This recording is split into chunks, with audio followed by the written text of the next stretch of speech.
మరొకసారి ఈ సభల ఆఖరి రాత్రి సన్నిధికి చేరి వచ్చిన దేవుని ప్రియులందరికీ యేసుక్రీస్తు నామములో హోసన్నా మినిస్ట్రీస్ తరఫున మీకు అందరికీ నా హృదయపూర్వకమైన వందనాలు. సియోనులో నుంచి నా దేవుడు మిమ్మల్ని ఆశీర్వదించును గాక. పరిశుద్ధ స్థలములో నుంచి నా దేవుడు మీకు సహాయం చేయును గాక. దైవ ప్రసన్నత, ఆయన ముఖ కాంతి మీ మీద ప్రసరింప చేయును గాక. నిన్న రాత్రి దైవజనులు ఉన్నతమైన ఉపదేశంతో కూడిన మాటలు మీకు అందించారు. ఈ రాత్రి కూడా ప్రాముఖ్యమైన విషయాలు ఈ రాత్రి మీతో పంచుకుంటాను. రోమీలకు రాసిన పత్రిక 13వ అధ్యాయం 11 నుంచి నేను చదువుతాను. వర్తమానం ఏది అనేది నేను చెప్పినప్పుడు మీరు నోట్ చేయండి. మరియు మీరు కాలము నెరిగి నిద్ర మేలుకొని వేళ అయినదని తెలుసుకుని అలాగు చేయుడి. మనము విశ్వాసులమైనప్పటికంటే ఇప్పుడు రక్షణ మనకు మరి సమీపముగా ఉన్నది. రాత్రి చాలా గడిచి పగలు సమీపముగా ఉన్నది గనుక పౌలు ఎంత మంచి భాష వాడతారంటే, పౌలు పత్రికలు చదవండి, 13 పత్రికలు. మనము తిమోతి, మనము నమ్మదగిన వాళ్ళము కాము, దేవుడు నమ్మదగిన వాడు. అంటే మనము ఇన్క్లూడ్ హిమ్సెల్ఫ్. అందరూ చెప్పే మాట, ఎదటి వ్యక్తిని 1 వేలు మనం చూపెడుతూ ఉంటే మిగతా 3 వేళ్ళు ఎటుంటాయి? చిన్న లాజిక్ అన్నమాట ఇది. అందుకే పౌలు ఎంత మంచి భాష వాడతారంటే, మనము రాత్రి చాలా గడిచి పగలు సమీపముగా ఉన్నది గనుక మనము అంధకార క్రియలను విసర్జించి తేజస్ సంబంధమైన యుద్ధోపకరణములు ధరించుకొందము. అల్లరితో కూడిన ఆటపాటలైనను మత్తైనను లేకయు కామ విలాసములైనను పోకిరి చేష్టలు లేకయు కలహమైనను మత్సరమైనను లేకయు పగటి యందు నడుచుకొన్నట్టి మర్యాదగా నడుచుకుందాం. మెట్టుకు ప్రభు అయిన యేసు క్రీస్తుని ధరించుకొనిన వారై శరీరేచ్ఛలను నెరవేర్చుకొనుటకు శరీర విషయమై ఇక మీదట ఆలోచన చేయకండి. ఈ రాత్రి నేను అందించాలనుకున్న వర్తమానం 12వ వాక్యం. రాత్రి చాలా గడిచింది, పగలు ఒక్క మాటలో చెప్పాలంటే మైన్యూట్ డిఫరెంట్. రెప్పపాటులో చీకటి కెరటాలను ఛేదించుకుంటూ నీతి భాస్కరుడు లేక వేకువ చుక్క ఉదయించే సమయం ఆసనమైంది. హల్లెలూయా. మీరు గమనించాలి, ఆయనను ప్రేమించు వారు బలముతో ఉదయించు సూర్యుని వలె. మీరు ఎప్పుడైనా సూర్యోదయాన్ని చూసారా? సూర్యోదయం పర్ఫెక్ట్గా చూడాలంటే, సరే ఈ పల్లెటూరులో కనిపిస్తుంది అనుకోండి, వాస్తవంగా చెప్పాలంటే మనకు సముద్ర తీరం గనక, సముద్రం దగ్గర గనక చూస్తే ఉదయించే సూర్యుడు రెప్పపాటులో రివ్వుమంటూ లేచిపోతాడు. కాస్త పైకి ఎగిరిపోయిన తర్వాత, వచ్చేసిన తర్వాత ఇక మనకు ఏంట్రా కదలట్లేదు ఏంట్రా అన్నట్లుగా ఉంటుంది. అవును, కానీ వేకువజామున ఉదయించిన వెంటనే పెద్ద సూర్యుడు చాలా వేగంగా పైకి లేస్తాడు. అంటే చీకటి కెరటాలను ఛేదించుకుంటూ రావాలంటే అంత వేగం అవసరం. భూ ఆకర్షణ శక్తి, ఆకాశ మండలానికి ఈ భూ కక్షకి అంతరిక్ష కక్ష భూకక్ష అని ఉంటుంది. మధ్యలో ఒక ర్యాక్ ఉంటుంది. ఈ ర్యాకెట్ వెళ్ళేటప్పుడు మామూలుగా వేగంగానే వెళుతూ ఉంటుంది.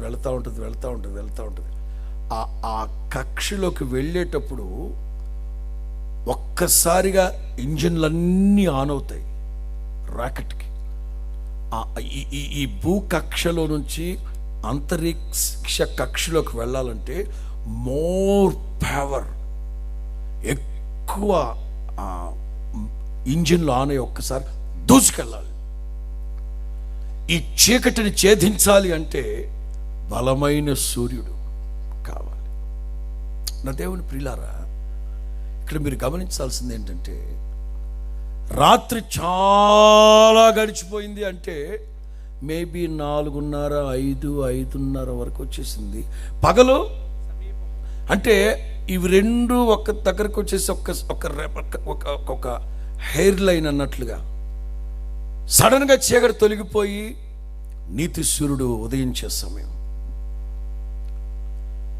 దీన్ని దేనికి పోలుద్దాం? వేకువ చుక్క మన ప్రభు అయిన యేసుక్రీస్తు. యేసయ్య త్వరగా రాబోతున్నాడు. సంఘమా, ఆత్మీయులారా, పరిశుద్ధులుగా ఉండుటకు, దేవుని ప్రియులుగా ఉండుటకు పిలువబడిన జనాంగమా, దైవ జనాంగమా, ప్రభు రాకడ సమీపిస్తూ ఉంది గనుక మీరు కాలమును ఎరిగి నిద్ర మేలుకొనే వేళ అయింది కనుక అలాగూ చేయండి. మునుపటి కంటే ఇప్పుడు రక్షణ. ఏదో పెను ప్రమాదం ముంచుకు రాబోతా ఉంది, అందులో నుంచి నీవు రక్షించబడాలంటే, ముంచుకొస్తున్న ప్రమాదంలోంచి రక్షించబడాలంటే, దీన్ని ఇంగ్లీష్లో అంటారు లాస్ట్ రిడెంప్షన్, కడవరి విమోచన. యేసు ప్రభు అంటారు, ఇవన్నీ జరగడం ప్రారంభించినప్పుడు, ఇవి ఆరంభించినప్పుడు మీరు జాగ్రత్తగా ఉండండి. ఏవి? ఒక పెద్ద లిస్టు చెప్పారు యేసు ప్రభు. ఇవి జరగడం ఆరంభించినప్పుడు మీరు జాగ్రత్త, మీరు అందులోంచి తప్పించుకోవాలి. ఏం జరగబోతున్నాయి? మానవత్వం మంట కలిసిపోద్ది, ఉగ్రవాదం ప్రపంచమంతా ఊరేగుద్ది, ఎక్కడ చూసినా వరదలు, వల్లకాళ్ళు, యుద్ధాలు, నాశనాలు, తల్లి కూతురు బద్ధశత్రువులు అయిపోతారు, తండ్రి కొడుకులు బద్ధశత్రువులు అయిపోతారు. ఇలాంటి మాటలు ప్రభు చెప్పి వీటన్నింటిలో ఇవి జరగడం ప్రారంభించినప్పుడు మీరు భయపడకండి, ధైర్యం తెచ్చుకొని మీ తలలు పైకెత్తండి, మీ విమోచన సమీపించి ఉన్నది. దీన్ని అంటారు కడవరి విమోచన, లాస్ట్ రిడెంప్షన్.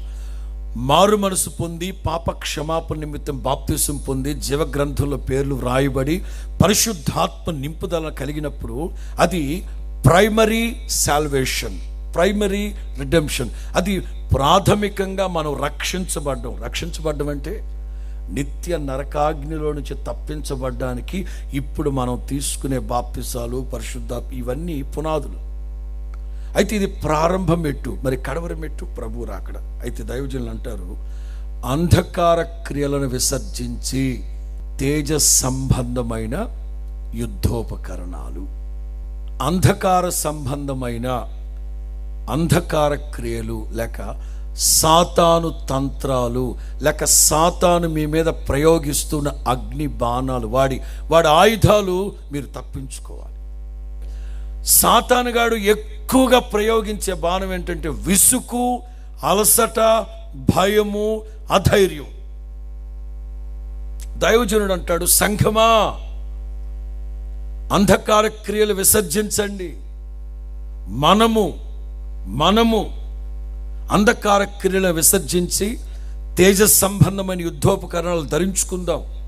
మోరోవర్ రాయబడిన మాట, అల్లరితో కూడిన ఆటపాటలు వద్దు, మత్తు వద్దు, కామ విలాసాలు వద్దు, పోకిరి చేష్టలు వద్దు, కలహము మత్సరము వద్దు, పగటి యందు నడుచుకొనున్నట్లు మర్యాదగా.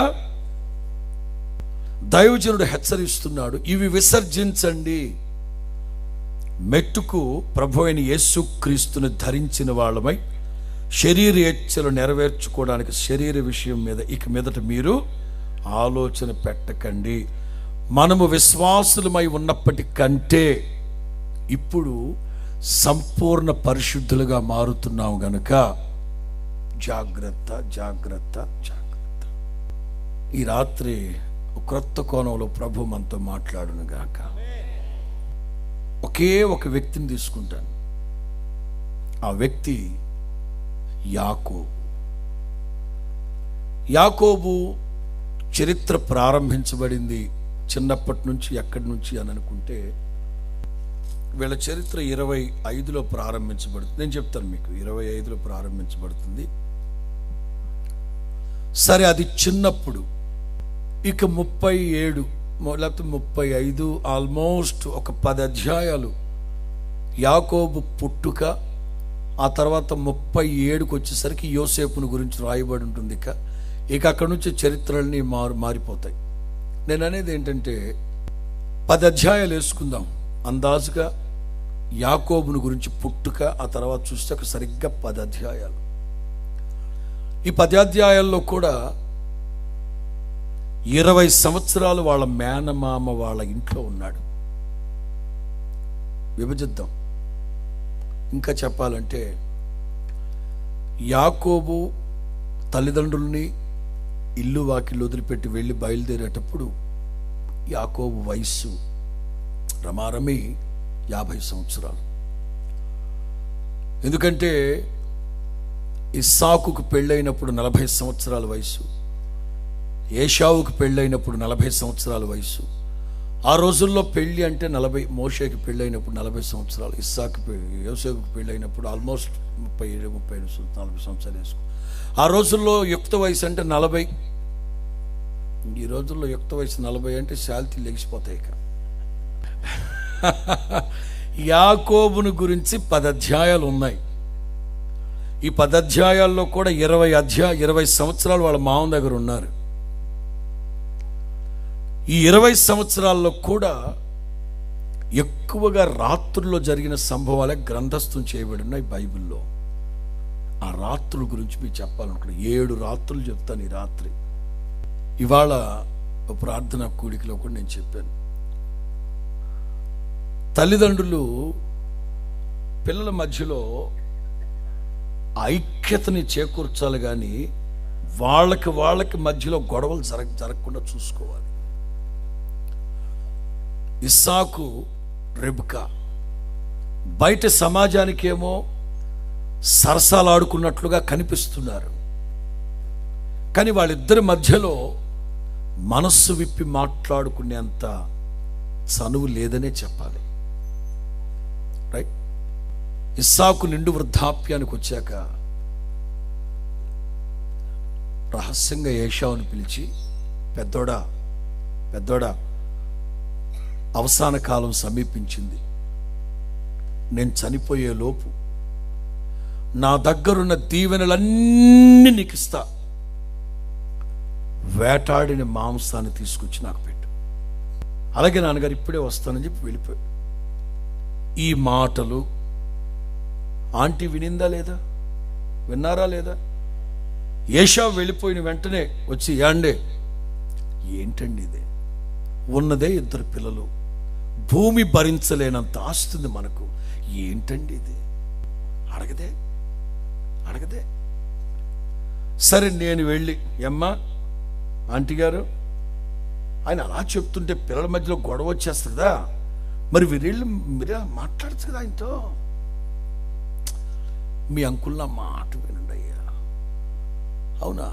మరి సమాజానికి ఏమో సరసాలు ఆడుకున్నట్టు కనబడుతున్నారుగా, వెళ్ళి మాట్లాడచ్చు కదా ఆయనతో. మా ఇద్దరి మధ్యలో మనస్సు విప్పి మాట్లాడుకునేంత చనువు లేదయ్యా. ఏం భార్యాభర్తలండి, మీరు నాకు అర్థం కావట్లేదు. ఏం నేరాలు ఘోరాలు ఉంటాయి మీ ఇద్దరి మధ్యలో? భార్యాభర్తలు ఒకరినొకరు అర్థం చేసుకోకపోతే ఎలాగండి?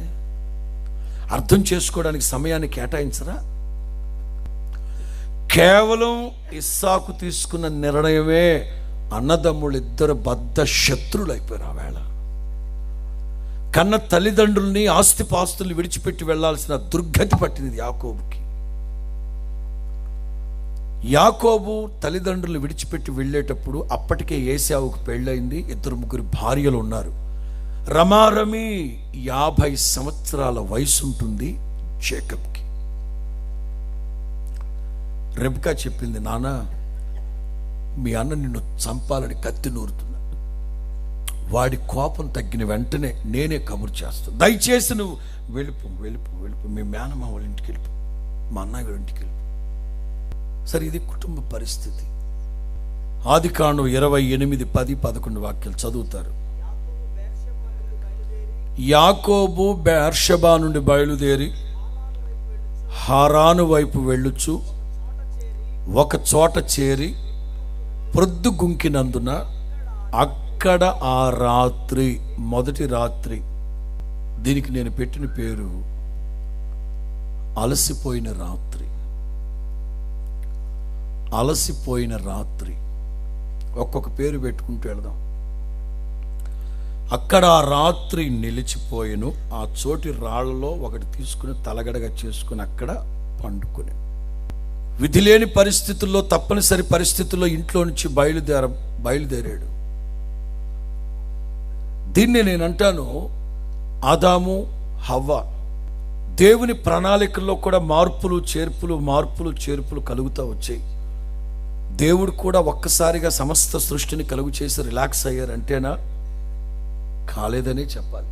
ఎందుకంటే అప్పుడప్పుడు మనం పేపర్లో చూస్తాం, 19వ పంచవార్షిక ప్రణాళికలో కొన్ని మార్పులు చేర్పులు, 20వ పంచవార్షిక ప్రణాళికలో కొన్ని మార్పులు చేర్పులు, 21వ పంచవార్షిక ప్రణాళికలో కొన్ని మార్పులు చేర్పులు. ఎందుకంటే మేధావుల సంఘం ఎప్పటికప్పుడు ఈ పంచవర్ష ప్రణాళికలో మార్పులు చేర్పులు కలుగు చేస్తాయి. మనుషులు గనక మార్పులు చేర్పులు తథ్యం. కానీ జగన్నాటక సూత్రధారి అయిన దేవుడే మార్పులు చేర్పులు కలుగు చేసుకుంటూ వచ్చాడు. కారణం కాలమాన పరిస్థితులను బట్టి. 5 రోజుల్లో సమస్త సృష్టిని కలుగు చేసిన దేవుడు ఏదెను తోటంతటిని కావలి కాయడానికి, సేద్యం చేయడానికి. అర్థమవుతుందా? Primary intention of God. దేవుడు నేలమంటితో ఆదామును సృష్టించడానికి ప్రాథమిక ఉద్దేశాలు ఇది. 1, వాచ్మెన్ ఏదెను తోటని కావలి కాయాలి, సేద్యం చేయాలి. నేలమంటితో నరుని సృజించి నాసిక రంధ్రాల జీవవాయువు ఊది దాని ఆత్మ ఉత్తే జీవాత్మ పూర్ణంగా నిలబడ్డాడు. ప్రతి చల్లపూట దేవుడు దిగొచ్చి మాట్లాడేవారు. ఎప్పుడైతే ఆదాము నడకలో తేడా, చూపులో తేడా, ప్రవర్తనలో తేడా, పరివర్తనలో తేడా వచ్చిందో అక్కడికక్కడే దేవుడు ఓ నిర్ణయానికి వచ్చారు, నరుడు ఒంటరిగా ఉండటం మంచిది కాదు. ఎవరు చెప్పారు ఆ మాట? నేనా? ఆయన కాదే, సాక్షాత్తు జగన్నాటక సూత్రధారి అయిన దేవుడే. ఇదిగో ఈ పరిశుద్ధ గ్రంథంలో ఎన్ని పుస్తకాలు ఉన్నాయి? 66 పుస్తకాలు. మొదటి పుస్తకం పేరు, మొదటి అధ్యాయం సృష్టి రహస్యం. ఈ ఆదికాండం మొదటి అధ్యాయం మీరు చదివితే దేవుడే అంటారు, మంచిది మంచిది మంచిది మంచిది మంచిది మంచిది మంచిది. ఒక్కసారా, 2 సార్లా, బోలెడని సార్లు దేవుడే అంటారు మంచిది మంచిది మంచిది మంచిది. 2వ అధ్యాయానికి వచ్చేసరికి ఆ దేవుడే అంటారు నరుడు ఒంటరిగా ఉండటం మంచిది. సరే, సాటి అయిన సహాయాన్ని కలుగు చేశారు, అది వేరే సంగతి, అది బాగానే ఉంది. సరే, కాపురం చేసుకుంటారా బాబా అంటే ఎబ్బే, క్రమం తప్పారు. దేవుని ఆజ్ఞను అతిక్రమించి పాపం చేశారు. పాపం వల్ల వచ్చు జీతం. ఆవేళ దేవుడు ఆదాముతో చెప్పిన మాట, ఇదిగో ఇక మీదట మీ బ్రతుకులో ప్రయాస, ఇక మీదట మీ జీవితంలో అలసట, ప్రయాసతో కూడిన పంటని తింటావు. ఇక నీ బ్రతుకులో అలసట. Get out, get lost. ఏదేనులోంచి ఎదగొట్టేసి. ఇప్పుడు యాకోబు తండ్రి ఇంట్లో నుంచి బలవంతంగా గెంటేయబడ్డాడు, లేకపోతే చచ్చూరుకుంటాడు అక్కడ. అలసట. ప్రిలారా, నరులు నిప్పు రవ్వలు ఎగిసిపడ్డట్లుగా పడుతున్నారట అలసట చెందడానికి. అలసట లేక విసుగు. యాకోబు ఒకవేళ రోషము కలిగి ఇంట్లోంచి బయలుదేరాడు, కానీ ఇక ప్రయాణం సాగించలేక అలసిపోయి ఆగిపోయిన రాత్రి విసుగు చెంది ఆగిపోయిన రాత్రి. ఇప్పుడు మన జీవితంలో మనం సాగిపోతూనే ఉండాలి, కానీ ఎక్కడ ఆగిపోకూడదు. ఆవేళ ఇశ్రాయేలీలు ఐగుప్తు అనే పాపాన్ని విడిచిపెట్టి బయలుదేరి ఎన్నో ఆశలు ఎన్నో ఆశయాలతో బయలుదేరిన వీళ్ళు ఎర్ర సముద్రం దగ్గరకు వచ్చేసరికి సతికిలు పడిపోయి సనుగులు సంశయాల మధ్యలో ఆగిపోతుంటే మోషేతో దేవుడు చెప్పిన మాట, మీరు ఆగిపోకూడదు, సాగిపోండి. పిల్లల యాకోబు అక్కడ ఆగిపోయిన కారణం అలసట లేక విసుగు. విసుగు అనేది ఒక చీకటి అధ్యాయం. విసుగు అనేది ఒక చీకటి అధ్యాయం. ఇది ఎంతటి వ్యక్తులైనా ఆవరించేస్తుంది. ఈ విసుగు అనే చీకటి విశ్వాసానికి ఓపికకి యోబుని మాదిరిగా పెట్టుకోమని యాకోబు పత్రికలో ఉంది. అయితే యోబు అంటారు 10వ అధ్యాయంలో, నా బ్రతుకునందు నాకు విసుగొచ్చేసింది అంతే.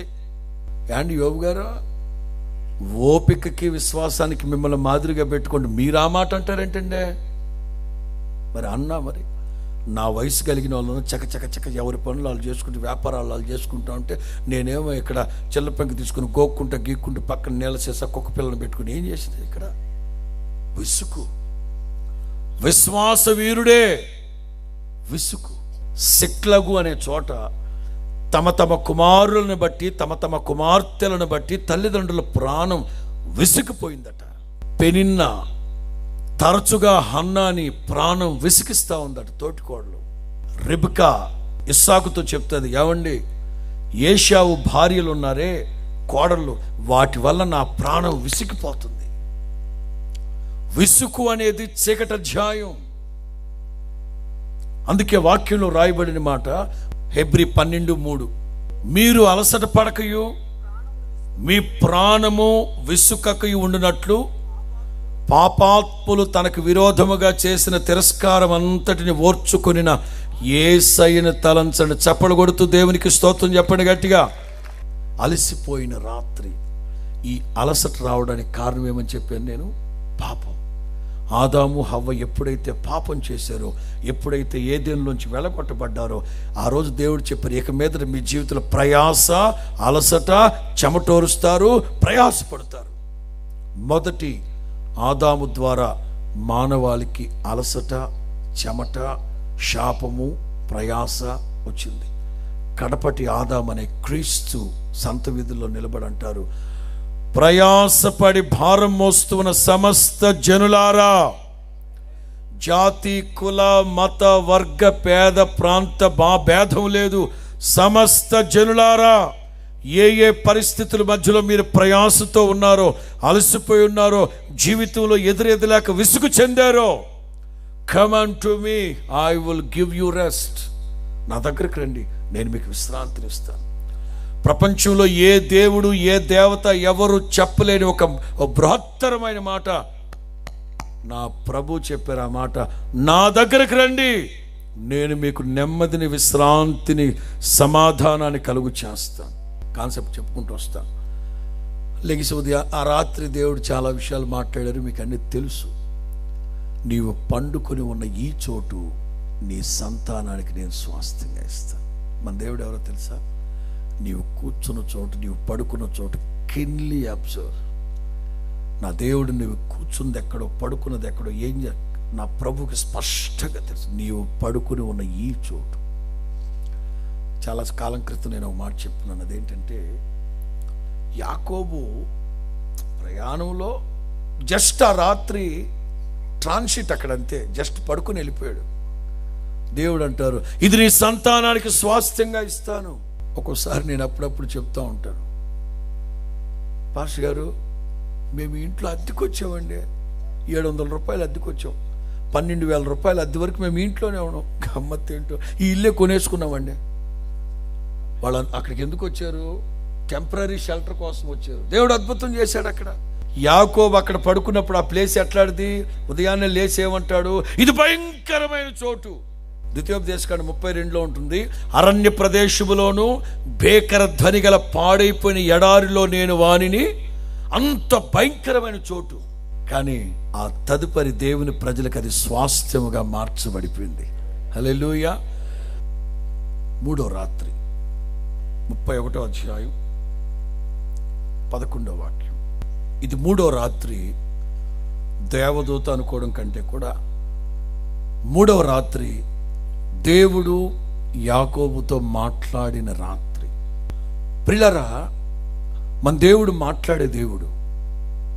సొలొమోను జీవితాన్ని మీరు గమనిస్తే, సొలొమోను ప్రార్థించకపోయినా, సొలొమోను అడగకపోయినా, సాక్షాత్తు దేవుడే ప్రత్యక్షమై, 2వసారి ప్రత్యక్షమై, 3వసారి ప్రత్యక్షమై, అంటే ఒకని ప్రవర్తన ఆయన దృష్టికి యథార్థమైనదని తెలిస్తే దేవుడే ప్రత్యక్షమవుతాడు. ఈ 20 సంవత్సరాలలో 12 మంది పిల్లలుగా అన్నారు. అప్పటికి ఇంకా బెన్యామీను పుట్టలేదు. అప్పటికి 12 మంది మగపిల్లలు, 11 మంది మగపిల్లలు, ఒక దీన. ఇంతమంది పిల్లలతో 4 భార్యలతో సంసారం చేస్తూ 20 ఏళ్ళు ఇట్టే గడిచిపోయింది. దేవుడు తనతో దర్శనమిచ్చి స్వప్నమందు దేవుడు మాట్లాడారు. వ్యాపారం ఎలా చేయాలి, ఎలా జీవితాన్ని కట్టుకోవాలి అని మాట్లాడుతూ దర్శనాన్ని, పిలుపుని, ఏర్పాటుని నూతనపరుస్తున్నాడు. జేకబ్ చదువుదామా? 31:13.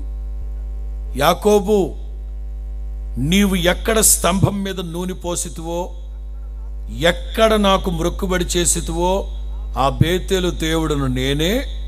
ఇప్పుడు నీవు లేచి నీవు పుట్టిన దేశానికి తిరిగి. అంటే 20 సంవత్సరాలు దర్శనాన్ని పోగొట్టుకున్నాడు. 20 సంవత్సరాలు వ్యాపారంలో నలిగిపోతున్నాడు. 20 సంవత్సరాలు వ్యాపారాల మీద మనసు పెట్టేశాడు. 20 సంవత్సరాలు భార్యలు, పిల్లలు, సంతానం, కుటుంబం ఇదే పని మీద వాళ్ళ మామతో బద్దాక వెళ్ళి దెబ్బలాడుతున్నాడు. మాయవ్ నేను వెళ్ళిపోతా, జీతం పెంచుతావో లేదా? ఎక్కడికైనా బామర్ తెలియదే, నిన్ను బట్టి యెహోవా నన్ను ఆశీర్వదించాడని సిద్ధాంతి చెప్పాడు రా. ఎక్కడికి వెళ్తావు? నా జీతం పెంచాలి. నువ్వు దెబ్బలాడి 10 సార్లు జీతం మార్పించుకున్నాడు. సరే, దేవుడు చూసి సరే మేలు చేద్దాం వీడికని దర్శనమిచ్చి పిలుపుని, ఏర్పాటుని నిశ్చయం చేసుకోమన్నాడు. జేకబ్, ఈ 20 సంవత్సరాలు వ్యాపారాలు, భార్యలు, పిల్లలు, సంసారాలు, గొడ్డు గోద వీటి మీద పడిపోయావు. మీ మామతో దెబ్బలాడడం, బామరుతులతో దెబ్బలాడు, ఇదే సరిపోయింది నీకు. ఇదిగో నా మాట విను, ఇక బయలుదేరు. మొట్టమొదటి నిన్ను ఎక్కడైతే దర్శించానో అక్కడికి రా. నువ్వెక్కడైతే నూనె పోసి స్తంభాన్ని నిలబెట్టావో ఆది ప్రేమలోకి రావాలి. చల్లారిపోతుంది, జాగ్రత్త. గడప్, తిరిగి అక్కడికి బయలుదేరు నువ్వు. అందుకే పేతురు అంటారు, ఇవి ఎవరికైతే ఉండవో వాళ్ళు పూర్వ పాపములకు శుద్ధి కలిగిన సంగతి మర్చిపోతారు, మరలా పాపంలో పడిపోతారు. జాగ్రత్త.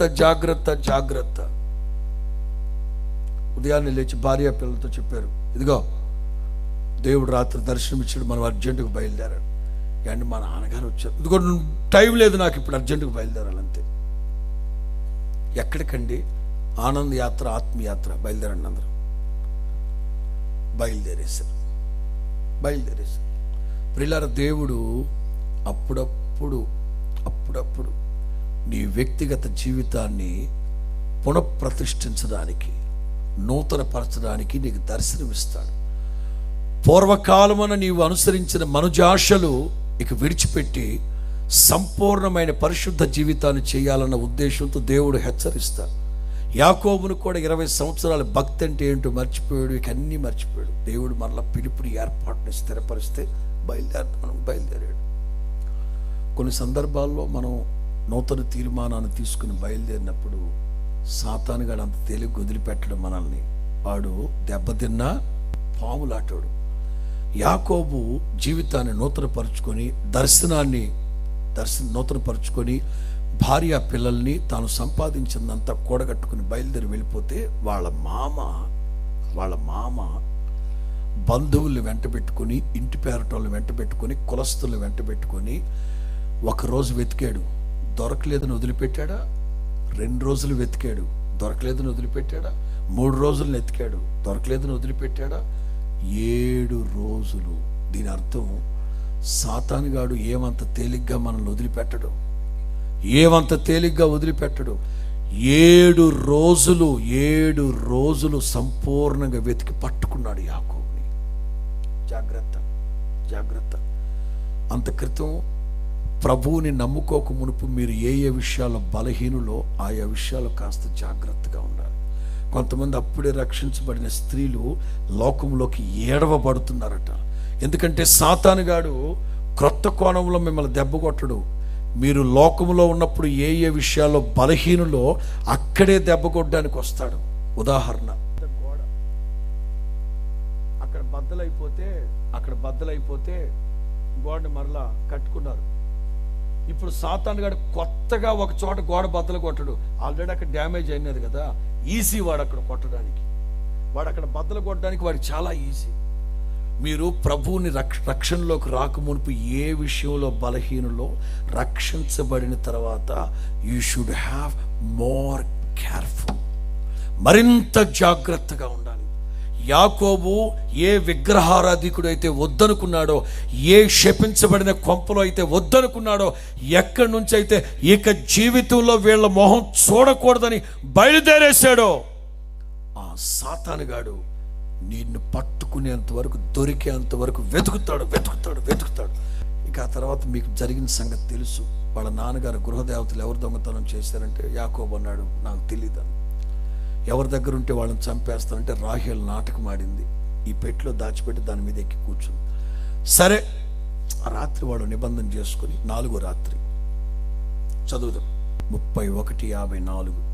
యాకోబు ఆ కొండ మీద బలి అర్పించి భోజనము చేయుటకు తన బంధువులను పిలవగా వారు భోజనము చేసి కొండ మీద ఆ రాత్రి విగ్రహారాధికునితో విందులు చేసుకున్న రాత్రి.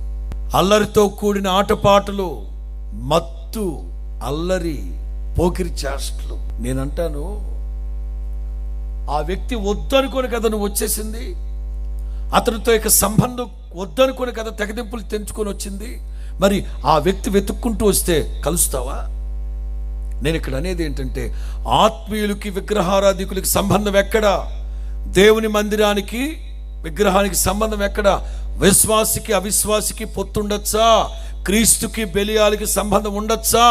ఎందుకు వాళ్ళ విందు వినోదాల్లో పాలు పొందుతున్నారు? వద్దనుకొని కదా వచ్చింది. జేకబ్, లాబాను వాడితో సంబంధాలు వద్దనుకొని కదా వచ్చింది. ఇప్పుడు ఎందుకు కలుస్తున్నావు? దావీదు గొలియాతుని రాయితో కొడితే వాడి కింద పడిపోయాడు. దావీదు వెళ్ళి వాడి పొట్ట మీద కాలు పెట్టి వాడి వరలో ఉన్న కత్తి తీసి, గొలియాతు వరలో ఉన్న కత్తి తీసి వాడి తల నరికి, గొలియాతు తల ఈ చేత్తో పట్టుకొని ఈ కత్తిని విసిరేసాడు. రైట్, వెళ్ళిపోయాడు. చాలా కాలం తర్వాత యుద్ధానికి వెళ్ళాలనుకొని హడావుడిగా మందిరానికి వచ్చి అక్కడున్న ఐ థింక్ అభ్యాతారు ఎవరిని అడుగుతారు, ఇదిగో యుద్ధానికి వెళ్ళాలి, నేను కత్తి తీసుకొని రాలేదు, ఏ ఆయుధాన్ని నేను తీసుకురాలేదు, ఇక్కడ ఏమన్నా ఆయుధం ఉందా అంటే నాకు అర్థం కాదు. దేవుని మందిరంలో ఆయుధాలు ఉంటాయా? దావీదు అడగడం ఏంటి విచిత్రం? దావీదు ఎందుకు అడగాల్సి వచ్చింది? అడిగాడు. ఈయనంటాడు, దావీదు ఎటో చెట్టు పోయిద్దోనని, ఏనాటికైనా ఉపయోగపడుద్దేమోనని. రా, ఈ కత్తిని ఏం చేసి పెట్టాడేనా? దాచిపెట్టి ఫుల్పీట్లో పెట్టినాడు. ఈ దరిద్రుడు కాకపోతే ఫుల్పీట్లో దాచిపెట్టినాడు ఆ కత్తిని. ఈ యాజకుడు ఏమి యాజకుడు నాకు అర్థం కావట్లేదు. దావీదు ఏనాటికైనా ఉపయోగపడుద్దని లుంగిలో జుట్టు పెట్టేది. ఇదిగో కత్తి. దావీదు ఆ కత్తి తీసుకున్నాడు. సరే, అవసరానికి కత్తి అవసరమైంది, ఆయన ఏదో ఇచ్చాడు, వెళ్ళిపో, తిరిగి చంపేసి వెళ్ళిపో, అయిపోయింది అంతే. ఆ కత్తి తీసుకొని అంటాడు, గొలియాత్ కత్తి కదా ఇది, గొలియాత్, దీనికి సమమైన ఖడ్గం ప్రపంచంలో ఇంకోటి ఉందా? ఒకప్పుడు వద్దనుకోని కదా ఇసిరేసావు దాన్ని. అంతగా సెంటిమెంట్ అయితే నువ్వే దాచుకోవచ్చు ఇంట్లో. కుక్కలాగా ఒకప్పుడు వద్దనుకున్నావు కదా, అది ఇప్పుడు ఎందుకు కావాలనుకున్నావు? 13వ వాక్యం 32:13. అతడు అక్కడ ఆ రాత్రి గడిపి తాను సంపాదించిన దానిలో తన అన్న ఏశావు కొరకు చాలు. 5 కష్టార్జితం దోపుడు సొమ్ముగా పంచిన రాత్రి. నాకు అర్థం కానిది ఏంటంటే 32 మొదటి వాక్యం చదవండి. మహనయీము. వాస్తవంగా నేను కొంచెం జియోగ్రఫీ చూస్తే మహనయం అంటే పరమగీతంలో ఉంటుంది. మహనయం అంటే అర్థం ఏంటంటే వింతైన నాటకాలు ఆడే చోటు. నేనంటాను, జేకబ్, దేవుడు నిన్ను ఎక్కడికి వెళ్ళమన్నాడు? నీవు ఎక్కడైతే రాతిని నిలిపి నూనె పోసి ప్రార్థన చేసావో, ఎక్కడైతే ఇది దేవుని మందిరం తప్ప వేరొకటి కాదు అన్నావో, అక్కడ కదా వెళ్ళమంది దేవుడు. ఈ నాటకాలు ఆడే చోటుకు వచ్చావమ్మా. అసలు నీ రూట్ మ్యాప్ అది కాదు కదా. మహనయంకి ఎందుకు వెళ్ళావు? నాటకాలు ఆడదాం అనండి. నాటకాలు ఆడుతుంటారు కొంతమంది. నామకార్థ క్రైస్తవ సంఘాల్లో కూర్చొని నాటకం ఆడుతూ ఉంటారు. జీవమగల దేవుని సంఘానికి రారు వీళ్ళు, నాటకాలు ఆడుతుంటారు అక్కడ. సరే, ఈలోగా ఎవడో వచ్చి, ఇదే రక్తి కట్టే సబ్జెక్టు, ఎవడో వచ్చి, జేకబ్, మీ అన్న ఏషావు వస్తున్నాడు. యాకోబు భార్య పిల్లలు తీసుకొని వస్తున్నాడు. యాకోబు వస్తున్న సంగతి ఏషావుకు తెలిసి కైకలూరు బ్యాండ్ పార్టీని, కోటై కాజాల్ని తయారు చేయించుకొని అంగరంగ వైభవంగా, ఆర్భాటంగా, గంభీరంగా యాకోబుని తీసుకొద్దామని 400 మంది ఆర్కెస్ట్రా వాళ్ళని, బ్యాండ్ పార్టీలు పెట్టుకొని ఏషావు వస్తున్నాడు. వచ్చినోడు ఏమని చెప్పాలి? జేకబ్, నీ పంట పండిందిరా.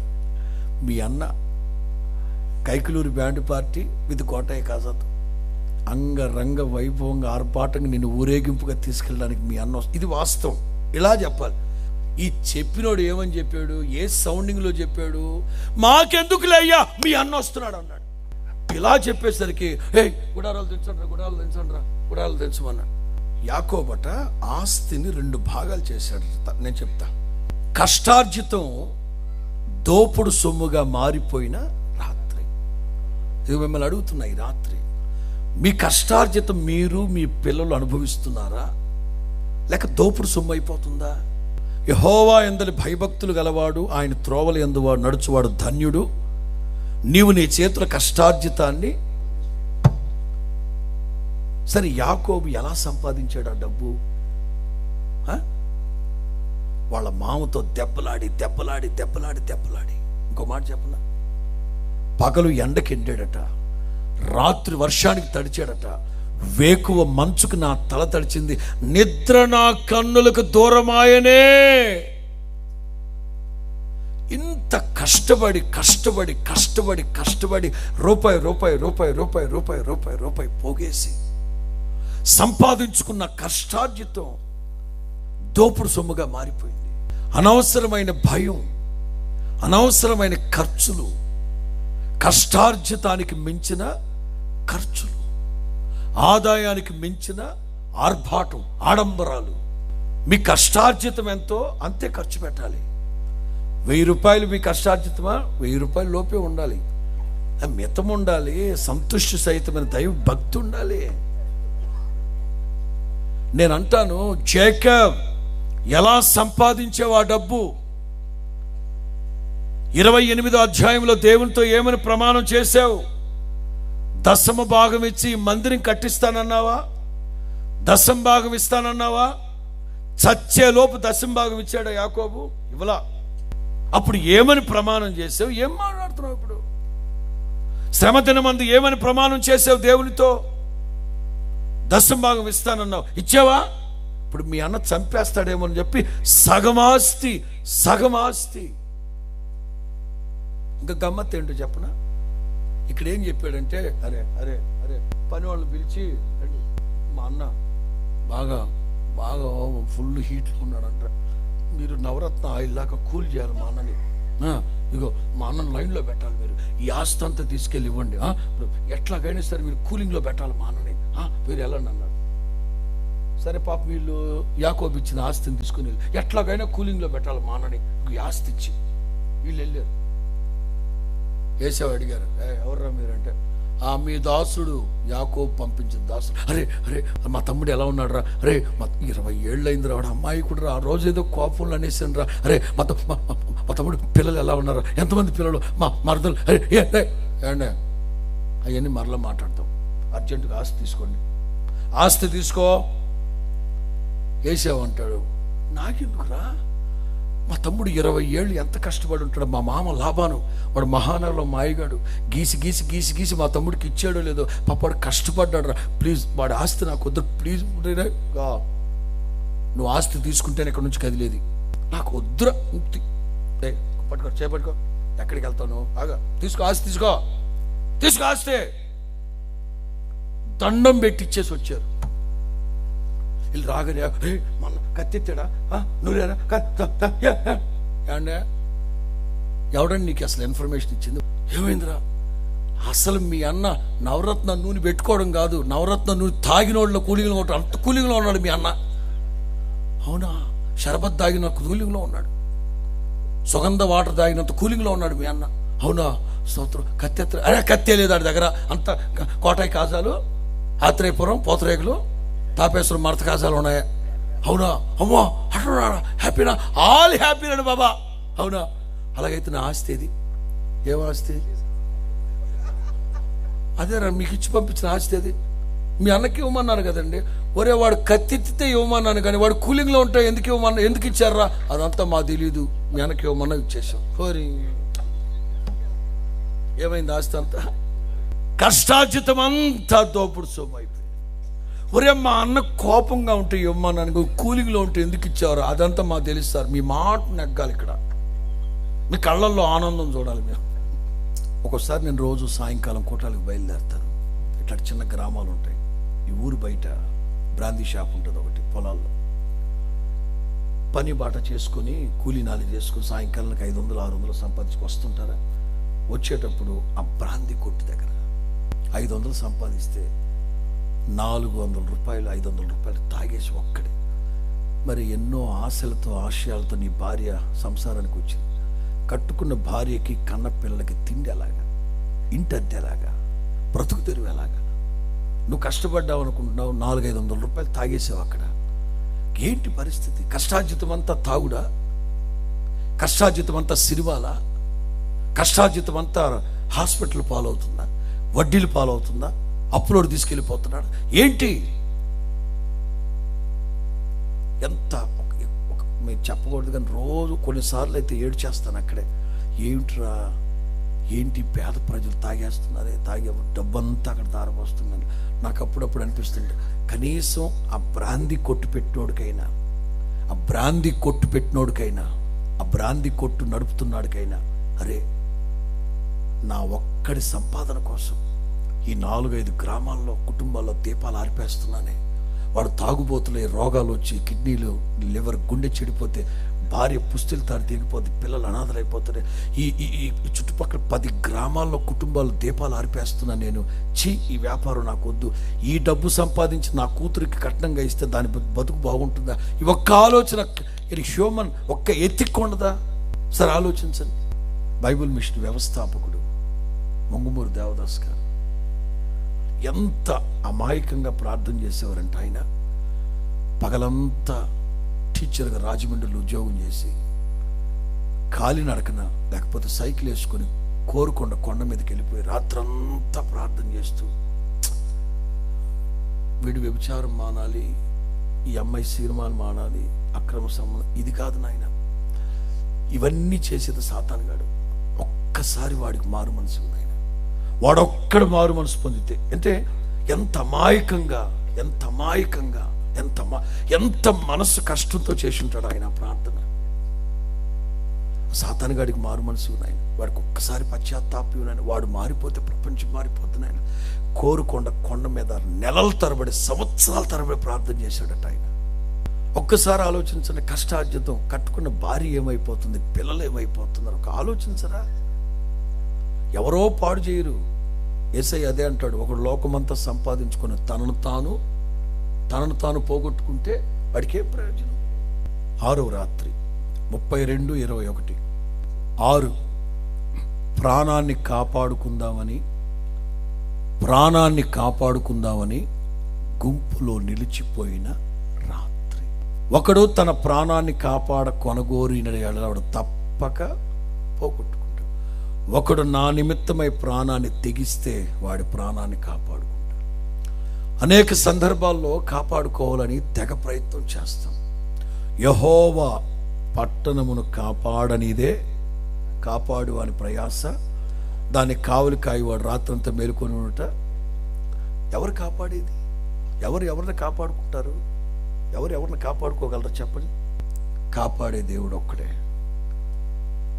యాకోబును గురించి 32వ అధ్యాయంలో రాయబడిన వాడి ద్వితీయోపదేశకాండం, ఒకడు తన కనుపాపుని కాపాడినట్లు నేను వాడిని కాపాడాను. 19వ కీర్తనలో 17వ కీర్తనలో దావీదు అంటాడు, ఒకడు తన కనుపాపుని కాపాడుకున్నట్లు నన్ను కాపాడు. ప్రియులా, మన దేవుడు ఎవరో తెలుసా? మనం దేవుని కొరకు ఒక అడుగు ముందుకేస్తే మనల్ని కాపాడే దేవుడు మన దేవుడు. పగల ఎండ దెబ్బ రాకుండా, రాత్రి వెన్నెల దెబ్బలు తగలకుండా యెహోవాయే నీకు నిత్యమైన వెలుగ్గా నీ ప్రాణాన్ని కాపాడే దేవుడు, దినమెల్లా కాపాడే దేవుడు. ఇది మొదలుకొని నీ రాకపోకలేదు యెహోవా నిన్ను కాపాడే దేవుడు. యాకోబు తనను తాను కాపాడుకోవడానికి ఆగిపోయాడు. తనను తాను అంటే తన స్వశక్తి గుంపులో, ఇదిగో చుట్టూ జనాన్ని పెట్టుకొని గుంపులో ఆగిపోయాడు. ఆ రాత్రి కాపాడుకోవడానికి ప్రయత్నించకండి, ప్రభు కోసం తెగిద్దాం, ప్రభువే కాపాడుతాడు. అది కూడా ఒకడు తన కనుపాపును కాపాడునట్లు. ఎందుకు కనుపాప? ఒకడు గుండెకాయని కాపాడుకున్నట్లు అనొచ్చు కదా. ఒకడు కిటికీలు కాదా ఏంటి? ఒకడు కిడ్నీలు కాపాడుకున్నట్టు అనొచ్చు కదా. ఒకడు ఊపిరితిత్తులు కాపాడుకున్నట్టు. ఎందుకు కనుపాప? ఒక వ్యక్తికి ప్రత్యక్షంగానైనా పరోక్షంగానైనా ప్రమాదం జరిగితే మొట్టమొదలు స్పందించేది కనుపాప. ఒక వ్యక్తి మాట్లాడుతూ మనం అన్నాం అనుకోండి, అంటాడు. అంటే ప్రత్యక్షంగా. లేదా మనం వెళతా ఏదైనా రాయి తట్టుకున్నాం అనుకోండి, అంటే మొట్టమొదట సరే. వెనక నుంచి ఇప్పుడు నేను ఇక్కడ ఉన్నాను, ఏదో సరదాగా ఎక్కడో పార్కులోనే ఎక్కడో ఎవరితో మాట్లాడుతూ ఉన్నాను. అదిగో శామ్యుయల్ పాస్టర్ గారు లేవు, ఆ శామ్యుయల్ పాస్టర్ గారు వెనక నుంచి నన్ను చూసి మొత్తం మీద గుర్తుపట్టాడు. ఎందుకంటే 10,000 మందిలో గుర్తుపట్టచ్చు కదా నన్ను వెనక నుంచి. ఎందుకంటే బట్ట రాజశేఖర్ రెడ్డి లాగా బట్ట, లాల్చీ ఏమో ఆయనలాగే ఉంది. మొత్తం మీద 10,000 మందిలో కూడా వెస్లెన్ ఉన్నట్టున్నాడు అక్కడ అని చెప్పి ఈ బట్ట గుర్తుపట్టి వచ్చాడు. వెనక వైపుగా వచ్చి, మామూలుగా మనం సర్ప్రైజ్ చేయాలంటే ఏం చేస్తాం? వెనక వైపుగా వచ్చి అన్నా అంటాం. సరే, నేను ఏదో మాట్లాడుతున్నాను, వెనక వైపుగా నాకు తెలియకుండా వచ్చి నన్ను అలా సర్ప్రైజ్ చేసిన మొట్టమొదటి. అంటే ప్రత్యక్షంగానైనా పరోక్షంగానైనా ఏదైనా నాకు తగులుతుంది ప్రమాదం అనుకుంటే మొట్టమొదటి స్పందించేది ఏది? నేను అంటాను, మనకేదైనా కీడు కలుగుతుంది అంటే మొట్టమొదటి స్పందించేది నా ప్రభు.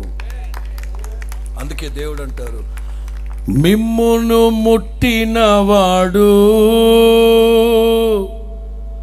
నా కంటి పాపను,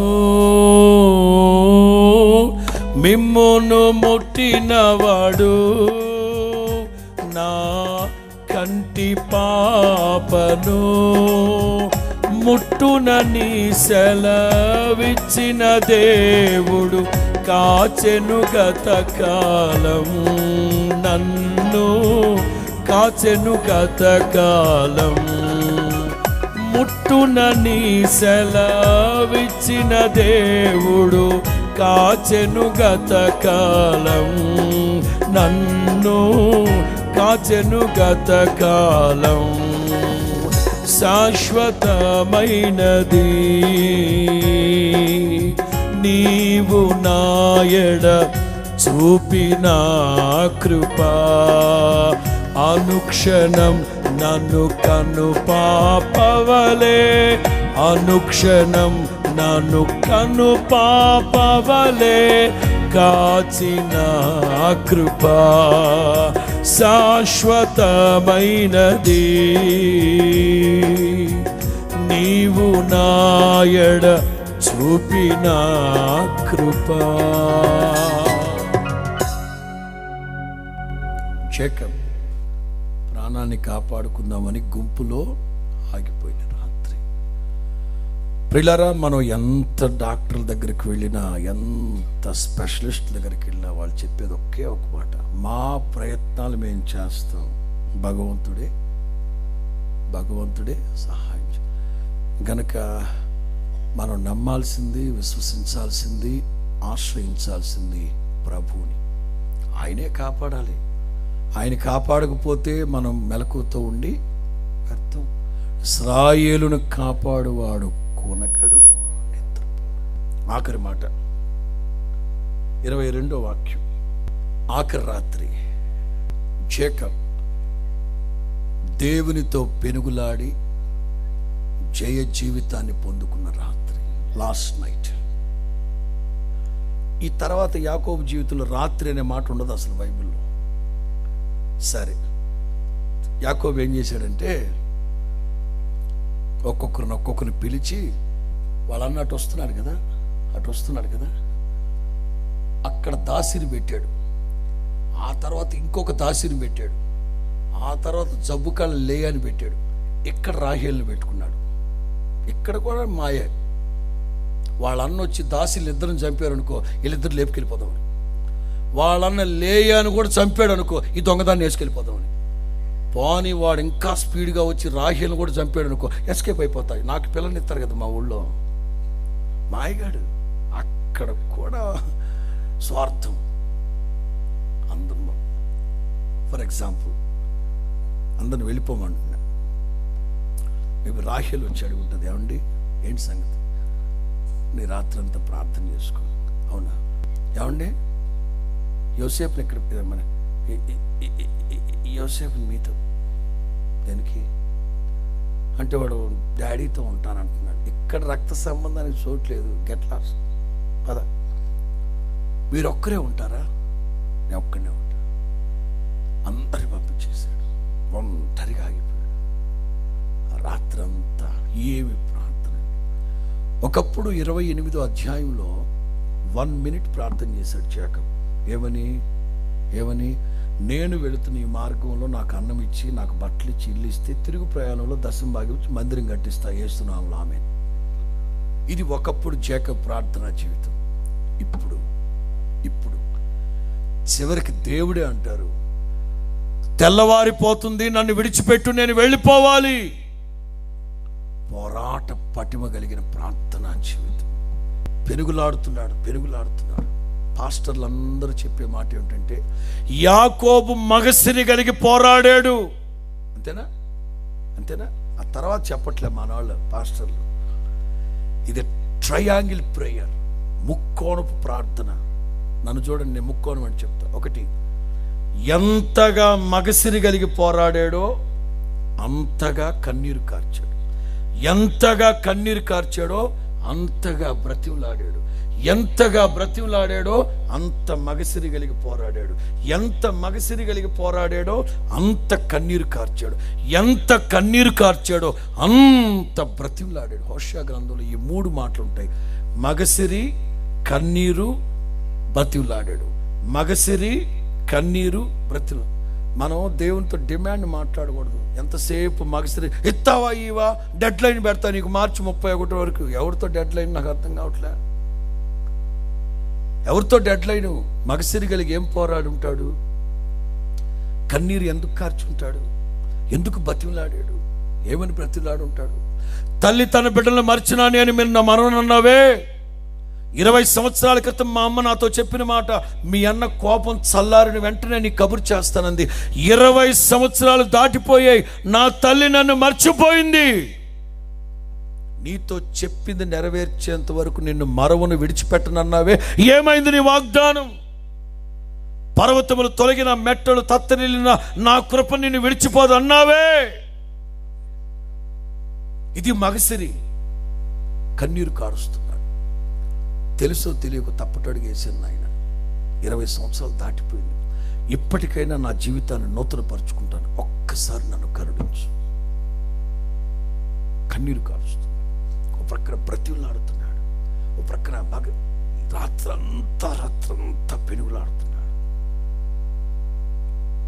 తెల్లవారుజామున దేవుడు అడుగుతున్నాడు, ఏం పేరు నీ పేరు? దాచుకోలా, మోసగాన్ని. దేవుడు పేరు మార్చాడు. ప్రియులారా, నా దేవుని దగ్గర నువ్వు ఏం దాచకూడదు. అతిక్రమాన్ని దాచిపెట్టేవాడు దాన్ని ఒప్పుకొని విడిచిపెట్ట. ఇంకా 20 సంవత్సరాలు దాటిపోతున్నా ఇంకా దాచిపెడతావా? ఇంకా దాచిపెడతావా? రాహేలు కన్న తండ్రి సోదా చేయడానికి వచ్చినప్పుడు దాచిపెట్టింది. యాకోబు పబ్లిక్గా అనౌన్స్ చేసినప్పుడు దాచిపెట్టింది. ఆ అనౌన్స్మెంట్ దాటగానే బెత్లెహేము బైపాస్ రోడ్లో రక్తపు మడుగులో చచ్చూరుకుంది రాహేలు. ఎంతకాలం దాచిపెడతావు? ఈ రాత్రి దూరాన సమీపాన ఎందరైతే నా దేవుని మాటలు వింటున్నారో, ఈ రాత్రి నా ప్రభు సూటిగా నీతో మాట్లాడుతున్న రాత్రి ఇది. చాలు. గతించిన మనుజాషులు అనుసరించి పాపంలో నడిచిన 20 సంవత్సరాలు చాలు. లేవాలి. పోరాట పటిమ కలిగి ప్రార్థించాలి. ఇక చాలు. కుటుంబాలు బంధాలు ఇవి పెట్టుకున్నది చాలు. ఒంటరిగా పెనుగులాడాలి దేవునితో. దేవుడు నీతో మాట్లాడాలి, నీవు దేవునితో మాట్లాడాలి. ఇన్ని అనర్థాలు జరుగుతూ కుటుంబం శాపంలోకి వెళ్ళిపోతుంటే ఇంకా ప్రార్థన చేయవా? ఇంకా నిమ్మకి నీరెత్తినట్టుగా నిస్త్రానంగా నిర్విచారంగా ఉందామా? పెనుగులాడి కన్నీరు కార్చి బ్రతిలాడి దేవుణ్ణి ఒప్పించాడు ఆ రాత్రి. ఏంటి నీ పేరు? నా పేరు యాకోబు. ఇక మీద నీ పేరు ఇశ్రాయేలు. బైబిల్లో రాయబడిన మాట 28వ అధ్యాయం 10వ వాక్యంలో పొద్దుగుంకిందట. ఈ 32వ అధ్యాయంలో సూర్యోదయమాయను. అంటే అక్కడి నుంచి ఇక్కడి వరకు చీకట్లో చుద్దులాడుతూనే ఉన్నాడు జేకబ్. నడక మారింది, పేరు మారింది, బ్రతుకు మారింది. ఒక్కసారి డివైన్ ఎన్కౌంటర్. దేవుడు కొట్టారు అంటే కోప్పడి కొట్టడం కాదు, ఇట్స్ డివైన్ ఎన్కౌంటర్.